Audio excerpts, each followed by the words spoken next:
Hi friends, आज की इस वीडियो में हम बात करेंगे इम्पोर्टेंट क्वेश्चंस की 10 most important questions from the paper MPS 001 जो कि हैं political theory.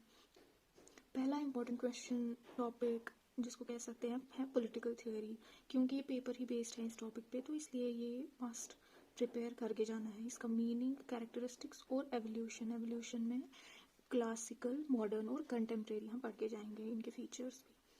Next important topic है राइट्स और राइट्स की थ्योरीज, उनको हम थोड़ा थोड़ा पढ़ के जाएंगे। जैसे मार्क्सिस्ट का क्या व्यू है राइट्स के बारे में, या लिबरल क्या है व्यू राइट्स के बारे में। इसी तरीके से इसमें जो सबसे इम्पोर्टेंट है वो है लास्कीज थ्योरी ऑफ राइट्स, इसको कभी भी मिस करके नहीं जाइएगा। थर्ड इम्पॉर्टेंट क्वेश्चन बनता है इक्वालिटी और लिबर्टी से। अक्सर इसमें से सवाल इसी तरीके से पूछा जाता है कि रिलेशनशिप बताइए इक्वालिटी और लिबर्टी के बीच में। इसमें हमें डिस्कस करना होता है कि माने अगर लिबर्टी एग्जिस्ट नहीं करती है किसी स्टेट में, तो क्या इक्वालिटी फ्लरिश कर पाएगी, या अगर इक्वालिटी नहीं होगी तो क्या लोगों को लिबर्टी मिल सकती है। तो ये दोनों ही आपस में कितने इंटर रिलेटेड हैं, ये चीज़ हमें इस रिलेशनशिप में डिस्कस करनी होती है। चौथा इंपॉर्टेंट टॉपिक है जस्टिस से। जॉन रॉल्स का थ्योरी ऑफ जस्टिस बहुत इंपॉर्टेंट है, अक्सर पेपर में पूछा जाता है, और इसका क्रिटिक वो थोड़ा सा ही है, तो मेन इसका जो थ्योरी है वो डिस्कस करना होता है। दूसरा सवाल है Gandhian concept of civil obedience and satyagraha. अक्सर ये पूछा जाता है। इनका कॉन्सेप्ट ऑफ सिविल डिसोबीडियंस हमने कई बार पढ़ा हुआ है, और सत्याग्रह कभी मिस मत कीजिएगा। सिक्स्थ इंपॉर्टेंट क्वेश्चन जो मैंने प्लेस किया है वो है लिबरल डेमोक्रेटिक वेलफेयर स्टेट। कई बार मैंने देखा कि ये रिपीटेडली पेपर में आया है ये सवाल, जहाँ पर हम जो स्टेट लिबरल डेमोक्रेटिक और वेलफेयर होती हैं उसके फीचर्स क्या क्या होते हैं जो लोगों की बहबूदी के लिए काम करती है। Seven most important question is critical theories में से हमें जनरल आइडिया लेना है कि क्रिटिकल थियरीज क्या होती हैं।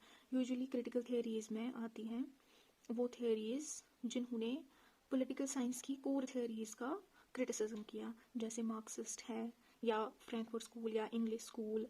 इस तरीके की थियरीज को हम क्रिटिकल थियरीज में कैटेगराइज करते हैं। इसमें सबसे इंपॉर्टेंट है ग्रामशी और उसका कॉन्सेप्ट ऑफ हेजेमनी, वो जरूर टच करके जाएंगे, फ्रैंकफर्ट स्कूल का आइडिया और मार्क्सिज्म, तो ये तीन इंपॉर्टेंट है। Another important question is from the chapter communitarianism. इनका व्यू ऑन स्टेट न्यूट्रलिटी कई बार पूछा गया है पेपर में। Another important question is from citizenship.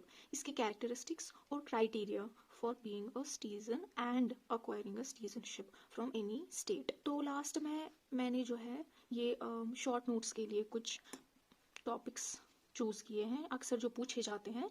इसमें पॉलिटिकल वायलेंस है कि किसी भी तरीके का वायलेंस जिसका एम और ऑब्जेक्टिव होता है पॉलिटिकल। पैसिव रेजिस्टेंस जो गांधी का कॉन्सेप्ट जो है सत्याग्रह और सिविल डिसोबीडियंस का, उसमें पैसिव रेजिस्टेंस के साथ उसको कंपेयर किया गया है, तो ये उसको डिस्कस करना है यहाँ पे। पावर और अथॉरिटी, कई बार इनको अलग भी पूछा जाता है कि पावर और अथॉरिटी में डिफरेंस क्या है। फैसिज्म का एक छोटा सा नोट ताकि आपको आइडिया मिल जाए, अगर इसमें से कुछ आ जाता है सवाल तो हम वो लिख पाए। मल्टीकल्चरलिज्म होता है कि जब एक स्टेट में कई सारे डिफरेंट कल्चर्स के लोग रहते हैं तो उसमें उस स्टेट को क्या चैलेंजेस और क्या एडवांटेजेस मिल पाते हैं, तो ये एक कॉन्सेप्ट है जो हम प्रिपेयर करेंगे। इसके अलावा MPS 001 में और एक दो टॉपिक्स हैं, लेकिन मैंने वो यहाँ मेंशन नहीं किए हैं क्योंकि वो ऑलरेडी हमारे MPS 2 में कवर हो गए हैं, जैसे फेमिनिज्म हो गया और लिबरलिज्म और ग्लोबलाइजेशन। ये तीन टॉपिक भी इम्पोर्टेंट हैं, लेकिन चूंकि हमारे पहले से ये कवर हो गए हैं तो इसमें डालने की ज़रूरत नहीं है। Thank you.